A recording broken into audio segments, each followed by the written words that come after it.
আসসালামু আলাইকুম। আশা করি সবাই অনেক ভালো আছেন। আলহামদুলিল্লাহ আমরাও ভালো আছি।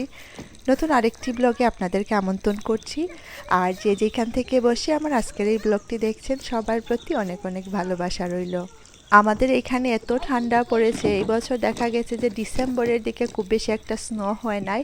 আর আমার মনে হয়েছিল যে এইবার মনে হয় ঠান্ডাটা গত বছরের মতো হবে। গত বছর খুব বেশি একটা ঠান্ডা ছিল না এখানে, মানে এত স্নো পড়েছে আমাদের ড্রাইভওয়েতে। আমার হাজব্যান্ড হচ্ছে ড্রাইভওয়েটা ক্লিন করছিলেন। আর জানুয়ারি থেকেই মানে কয়েকদিন পরে পরেই এরকম মানে খুবই স্নো হচ্ছে। স্নোটা যেমন তেমন খুবই মানে ফ্রিজিং টেম্পারেচার, সেটা হচ্ছে সবথেকে ডেঞ্জারাস। বাইরে আসলে বের হতেই হয়, আমাদের কোনো উপায় নাই। দেখা যায় যে বাচ্চাদের স্কুল থাকে, অন্যান্য অ্যাক্টিভিটি থাকে, কাজ থাকে। সো বাইরে বের না হওয়া ছাড়া আসলে উপায় নাই। আর এত ঠান্ডা, আমার মনে হচ্ছে যে আমি নিজেই ঠান্ডায় মানে অসুস্থ হয়ে যাচ্ছি। আপনাদের সাথে গত কয়েক মাস ধরেই আমার দেশের যে ব্লগগুলো সেগুলো শেয়ার করছিলাম। সেজন্য আর আসলে আমার বর্তমান লাইফ অর্থাৎ আমেরিকাতে কি করতেছি, কি হচ্ছে, কোনো কিছু আসলে ওইভাবে আর শেয়ার করা হয়নি। আমার এখনও আসলে দেশের অনেকগুলো ব্লগ রয়ে গিয়েছে, যেহেতু আমি দেখা যায় যে মাসে একটার বেশি ব্লগ দিতে পারি না, সেজন্য আমার মানে ওইগুলা শেষ করতে অনেক বেশি সময় লেগে যায়। আর এখন ভাবলাম যেহেতু রমজান মাস এসে যাচ্ছে, সবাই মানে রমজান মাসের প্রিপারেশন বা রমজান মাসে কি করব ওইগুলা নিয়ে ব্লগ দিচ্ছেন, সেজন্য ভাবলাম আমিও আসলে আমার যে রমজান মাসের প্রিপারেশনটা দিচ্ছি সেইটা আপনাদের সাথে শেয়ার করি। আর দেশের ব্লগগুলা বর্তমানে রেখে দিয়েছি, ঈদের পরে আবার আপনাদের সাথে কন্টিনিউ করব। কারণ হচ্ছে দেশের যে ব্লগগুলা ওইগুলা দেখেছি সবার অনেক ভালো লাগে, আমারও পার্সোনালি আসলে দেশের ওই জিনিসগুলা দেখতে ভালো লাগে। আর মনে হয় যে ব্লগ করে রাখলে একটা মেমোরি থেকে যায়, ভবিষ্যতে হয়তো চাইলে আমি গিয়ে মানে ওই ভিডিওগুলা দেখলে আমারও আমার পুরনো মেমোরিগুলো মনে হবে। আর এখন হচ্ছে ওই সময় সন্ধ্যা হয়ে গেছে, সন্ধ্যার দিকে আমি আসছি হচ্ছে একটু আলুর চপ তৈরি করব। আর হচ্ছে টুনা ফিশের যে কাবাবগুলো আছে সেইগুলা তৈরি করব। অর্থাৎ রমজান মাসের জন্য কিছু কিছু জিনিস একটু তৈরি করে ফ্রোজেনে রেখে দিচ্ছি, এতে করে ওই সময় ইফতারের সময় আসলে জাস্ট বের করে বেজে ফেললেই হবে। দেখা যায় যে রমজান মাসে অন্যান্য জিনিস নিয়েও ব্যস্ত থাকতে হয়, সব কিছু একদম মানে স্ক্র্যাচ থেকে করবেন ওই সময়টা আসলে থাকে না। আলুর চপের রেসিপিটি আপনাদের সাথে এর আগেও আমি শেয়ার করেছি। আমি খুবই সিম্পলভাবে তৈরি করি। এখানে আলুগুলোকে বয়েল করার পরে আমি যে এক্সট্রা পানিটা থাকে ওইটাকে একদম ভালোভাবে চুলার মধ্যে রেখে শুকিয়ে নেই। দেখা যায় যে আলুর যদি এক্সট্রা পানি থেকে যায় বয়েলের পরে, তাহলে আলুটা মানে আলুর চপ তৈরি করার পরে যখন ভাজতে যাই তখন আলুর চপগুলা ভেঙে যায়। সেজন্য ওইটাকে আলুকে একদম ভালোভাবে চুলার মধ্যে রেখে আমি মানে যতটা পানি থাকে এক্সট্রা সেটাকে একদম শুকিয়ে তারপরে এনে আলুর চপটা তৈরি করি। এখানে হচ্ছে পেঁয়াজ কুচি দিয়েছি, ধনে পাতা, আর আমি একটু চিলি ফ্লেক্স যেটা আছে ওইটা একটু দিয়েছি। আমি কাঁচামরিচ বা অন্য কোনো চিলি ইউজ করি নাই, যেহেতু আমার বাচ্চারা খাবে, ওরা দেখা যায় যে একটু বেশি ঝাল হয়ে গেলে তারা মানে খেতে চায় না, সেই জন্য এটা আমি স্কিপ করে গেছি। আর আমি আরেকটা জিনিস করি, সেটা হচ্ছে পেঁয়াজগুলোকে আমি একটু ভেজে বেরেস্তার মতো তৈরি করে নর্মালি আলুর চপে দিই। তবে এইবার সেটা করার মতো সুযোগ ছিল না আমার, আমি জাস্ট একটু এক্সট্রা যে পেঁয়াজ বেরেস্তা রয়েছে কিনতে পাওয়া যায় দোকানে, ওইগুলো অ্যাড করে নিয়েছি। ওইটা দিলেও খারাপ হয় না। সব কিছু দিয়ে আমি এটাকে অর্থাৎ আলু চপের যে শেপ ওইটা করে আমি প্রথমে একটু ময়দার মধ্যে গড়িয়ে নিচ্ছি, তারপরে হচ্ছে ডিমে দিয়ে ব্রেড ক্রাম্বটা লাগাচ্ছি। ময়দায় গড়িয়ে নিলে আলু চপগুলো একটু টাইট হয় এবং ভাজার সময় সুবিধা হয়।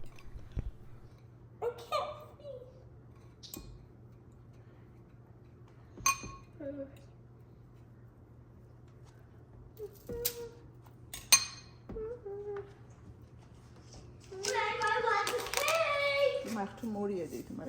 I have the best cake in town. No, you don't. Try our chicken nuggets. Okay, but the chicken nuggets taste grilled. I hate chicken nuggets. Okay, thank you মামা। আলুর চপ বানানো শেষ। আমার মেয়ে আসছিল কিচেনে, ও এসে আমাকে অনেকটা হেল্প করে গেছে।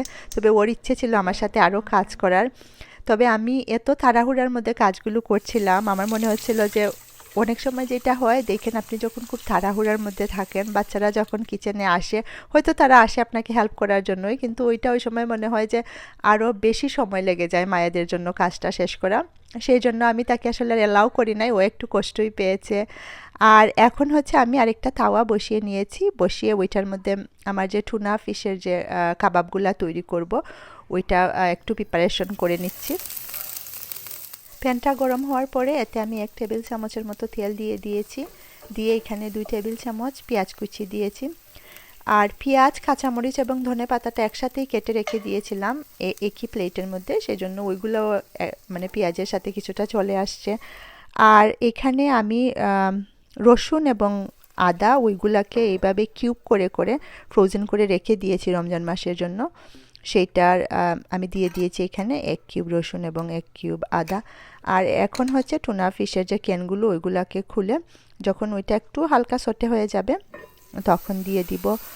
আর টুনা ফিশটা আমি দেখেছি এইভাবে একটু রান্না করে তারপরে কাবাবগুলা তৈরি করলে খেতে ভালো লাগে। চাইলে এমনি জাস্ট এমনিতেও করা যায়, অর্থাৎ ফিশগুলাকে রান্না না করে ভালোভাবে মাখিয়ে তারপরে কাবাবগুলা তৈরি করে ওইটাকে ভেজে ফেলা যায়, সেটাও হয়। কিন্তু আমার এভাবে করলে দেখা যায় টুনা ফিশের মধ্যে একটু একটু স্মেল থাকে, ওইটা আমার ভালো লাগে না। রান্না করে নিলে স্মেলটা অনেকটা কমে যায়। পাউডার মশলাগুলো দিয়ে দিচ্ছি, তবে আমি এখানে খুবই অল্প পরিমাণে মশলা ইউজ করব, অর্থাৎ টিস্পুনের যে হাফ টিস্পুন হয় সেটাতে কম, খুবই অল্প পরিমাণে নিচ্ছি। আমি জাস্ট কালারটা চেঞ্জ হওয়ার জন্য দিচ্ছি, একটা সুন্দর কালার আসার জন্য।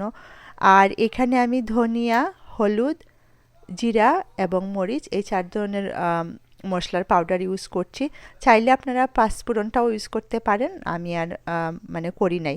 সব কিছু দিয়ে আমি এটাকে মিক্স করে মাছটার সাথে ভালোভাবে ডেকে 2-3 মিনিটের মতো রেখে দিব, অর্থাৎ টুনা ফিশের মধ্যে যে পানিটা আছে সেটা শুকিয়ে গেলেই আসলে হয়ে যাবে, ওইটা যে খুব বেশি রান্না করতে হবে এরকম না। আর এটা যখন রান্না করছিলাম সবসময় আমার চুলাটা একদম আমি লোয়ের দিকে রেখেছি, তা না হলে পুড়ে যাবে। 2-3 মিনিট পরে ঢাকনাটা সরিয়ে যখন এটার পানিটা একদম শুকিয়ে যাবে তখন আমি এতে ধনে পাতা আর কিছু চিলি ফ্লেক্স দিয়ে দিচ্ছি। এখানে আমি অনেকগুলা কাঁচামরিচও ইউজ করেছি। প্রথমেই যখন পেঁয়াজগুলা দিয়েছিলাম তখন ওইটার সাথে কাঁচামরিচটাও অ্যাড করে নিয়েছি। আমি একটু জাল জাল করেই তৈরি করছি। এই টুনা ফিশের কাবাবটা দেখা যায় যে বাচ্চারা খুব বেশি একটা পছন্দ করে না, সো আমরাই শুধু খাবো, সেজন্য এটা স্পাইসি হলে অসুবিধা নেই। আর এখন আমার এটা হয়ে গেছে, আমি জাস্ট নামিয়ে ওইটাকে একটু ভালোভাবে ঠান্ডা করে নিব।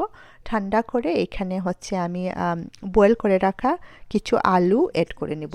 আলুটা অ্যাড করলে মানে বাইন্ডিংটা ভালো হয়।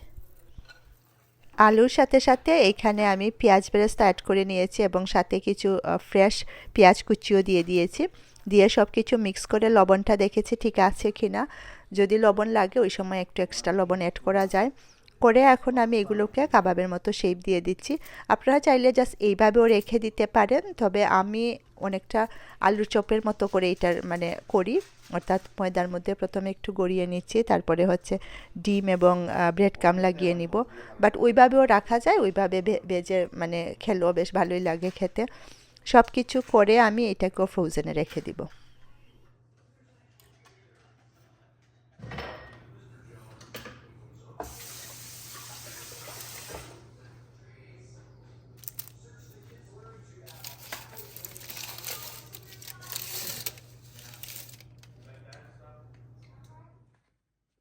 এখানে আমি বেশি করে পেঁয়াজটা কুচি করে রেখে দিচ্ছি, প্রায় 2 সপ্তাহের মতো পেঁয়াজ কুচি করে রেখে দিয়েছি। রমজান মাসে এই পেঁয়াজ কুচিটা সবচেয়ে বেশি লাগে, ছোলা বোনা বলেন আর পেঁয়াজু বলেন, সব কিছুতেই আসলে পেঁয়াজ দিতে হয়। আর দেখা যায় যে আমি মানে রোজা রেখে পেঁয়াজ কাটাটা আমার কাছে সবচেয়ে বেশি বিরক্ত মনে হয়। আর আরেকটা জিনিস হচ্ছে হাতের কাছে থাকলে চট করে দিয়ে দেওয়া যায়। আমরা কিন্তু যারা দেশের বাইরে থাকি আমাদের লাইফস্টাইলটা খুবই বিজি, স্পেশালি আমাদের দেখা যায় যে স্কুল, বাচ্চাদের অন্যান্য অ্যাক্টিভিটি, কাজ সব কিছুই থাকে, এমন না যে রোজার জন্য এগুলা বন্ধ থাকে বা কিছু। আমার প্রায় দিনে দেখা যায় যে বাসায় আসতে আসতে 5:30-6টার মতো বেজে যায়। সো এসে মানে খুবই অল্প সময়ের ভিতরে মানে আমার হাতে খুবই কম সময় থাকে ইফতারের প্রিপারেশনটা করার জন্য, সেজন্য সব কিছু যদি হাতের কাছে থাকে সেক্ষেত্রে এটা অনেকটা সহজ হয় রান্না মানে কাজগুলা করে ফেলা। আর এখানে হচ্ছে আমি আদাগুলোকেও কুচি করে রেখে দিচ্ছি, যেটা আমি ফ্রোজেনে রেখে দিব। আমরা যেহেতু মানে সিলেটি যারা আছে তাদের আমাদের দেখা যায় ইফতারে সাদা যে খিচুড়িটা আছে সেটা প্রতিদিনই লাগে এবং ওইটাতে আদা কুচিটা দিতে হয়, হাতের কাছে থাকলে জাস্ট চট করে দিয়ে দেওয়া যায়। আমি এখানে একটু বেশি করে ধনে পাতা আর কাঁচামরিচটাও কুচি করে রেখে দিচ্ছি। এটা থাকলে সুবিধা, যে কোনো সময় ছোলা বোনা বা পেঁয়াজুতে চট করে দিয়ে দেওয়া যায়। আর আমাদের এখানে যেহেতু বাংলাদেশের মতো কারেন্ট আসা যাওয়া করে না, আমাদের রেফ্রিজারেটরের ভিতরে টেম্পারেচারটা কিন্তু সবসময় স্টেবল থাকে, সেই জন্য মানে এগুলা দেখা যায় 2 থেকে 3 সপ্তাহের মতো ফ্রিজে বেশ ভালোভাবেই থাকে। আর যখন আমি বক্স থেকে বের করে কিছুতে দেই তখন সবসময় স্পুনটা ইউজ করি, আমি হাত দিয়ে টাচ করি না, ওইভাবে রাখলে এটা মানে ভালো থাকে। আমরা যারা মায়েরা আছি ঘরে বাইরে কাজ করে গিয়ে আবার যখন দিন শেষে রান্নাঘরে কাজ করতে হয় তখন আমরা জানি যদি স্পেশালি রমজান মাসের ক্ষেত্রে আগে থেকে যদি একটু প্রিপারেশন নিয়ে রাখা যায় বা সব কিছু প্রিপেয়ার থাকে, ওই সময় রান্না করে গিয়ে অনেকটা সময় বাঁচানো যায় এবং কাজটা অনেকটা সহজ হয়ে যায়।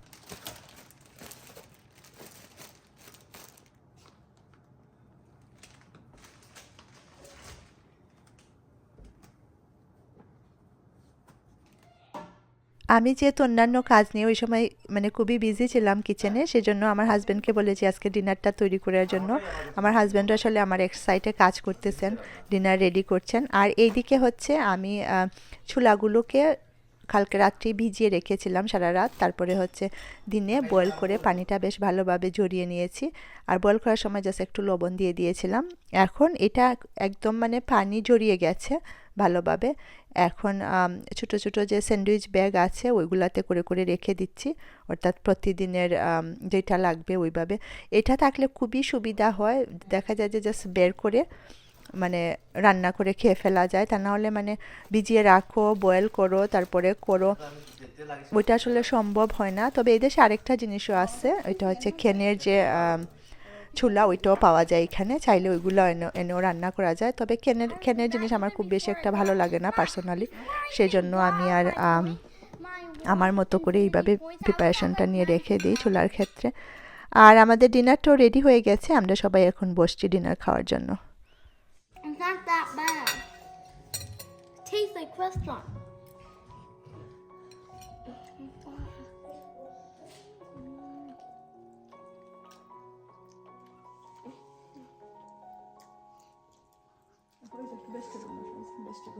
I have some ranch too. You can try if you want ranch. Ma, you're putting your arm. Ah! You like it? I tried Coke. Young age. How? আজকে আমরা একটু ভিন্ন ধরনের ডিনার তৈরি করেছি। ফ্রায়েড রাইস ছিল আর এগুলা হচ্ছে হোমমেড চিকেন উইংস। এই চিকেন উইংসগুলো আমি তৈরি করেছিলাম আর এটা খেতে কিন্তু খুবই মজা হয়েছে। 2 ব্যাচে তৈরি করেছিলাম, একটা ছিল খুবই স্পাইসি আর আরেকটা স্পাইসি ছাড়া বাচ্চাদের জন্য। যেটা স্পাইসি ছিল ওইটা কিন্তু খেতে খুবই মজার হয়েছিল, আমি হট সস দিয়ে তৈরি করেছি আর আমরা খুবই এনজয় করেছি। আপনাদের সাথে আমার ইচ্ছা আছে এই চিকেন উইংসের রেসিপিটা শেয়ার করার, যখন মানে সুযোগ হবে একবার শেয়ার করবো ইনশাল্লাহ।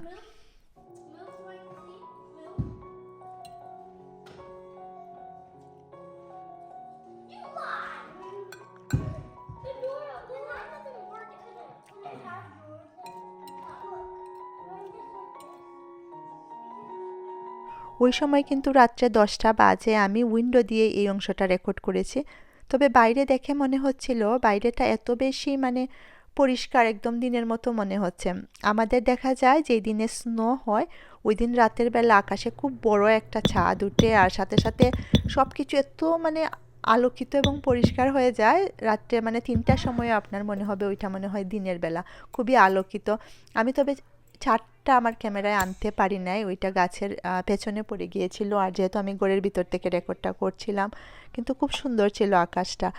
এখানে হচ্ছে আমি বেসনগুলোকেও একটি জারে করে রেখে দিচ্ছি হাতের কাছে, কারণ ওইটা খুব বেশি লাগে রমজান মাসে। সাথে সাথে আমি খেজুরগুলোকে ভালোভাবে ধুয়ে পানি জড়িয়ে একটা জারে রেখে দিয়েছি, ওইটা টেবিলের উপরে রেখে দিব। সেক্ষেত্রে আর প্রতিদিন মানে খেজুর ধোয়া টেবিলে আনা ওই ঝামেলাটা করতে হবে না। আজকের মতো আর এখানেই বিদায় নিয়ে নিব। আবার দেখা হবে নতুন ব্লগে। সেই পর্যন্ত সবাই অনেক অনেক ভালো থাকবেন আর সুন্দর থাকবেন। আর সবাইকে আগাম রমজান মাসের শুভেচ্ছা রইল। আল্লাহ হাফিজ।